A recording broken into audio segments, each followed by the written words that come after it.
இலங்கை, வங்கதேசம், நேபாளம் போல இந்தியாவிலும் வன்முறையை தூண்ட முயற்சிப்பதாக மோகன் பகவத் எச்சரிக்கை விடுத்துள்ளார்.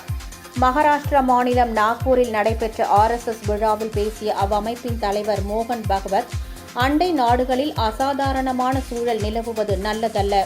இலங்கை, வங்கதேசம், நேபாளம் என நம் அண்டை நாடுகளில் அடுத்தடுத்து வன்முறை சம்பவங்கள் நிகழ்ந்திருக்கின்றன.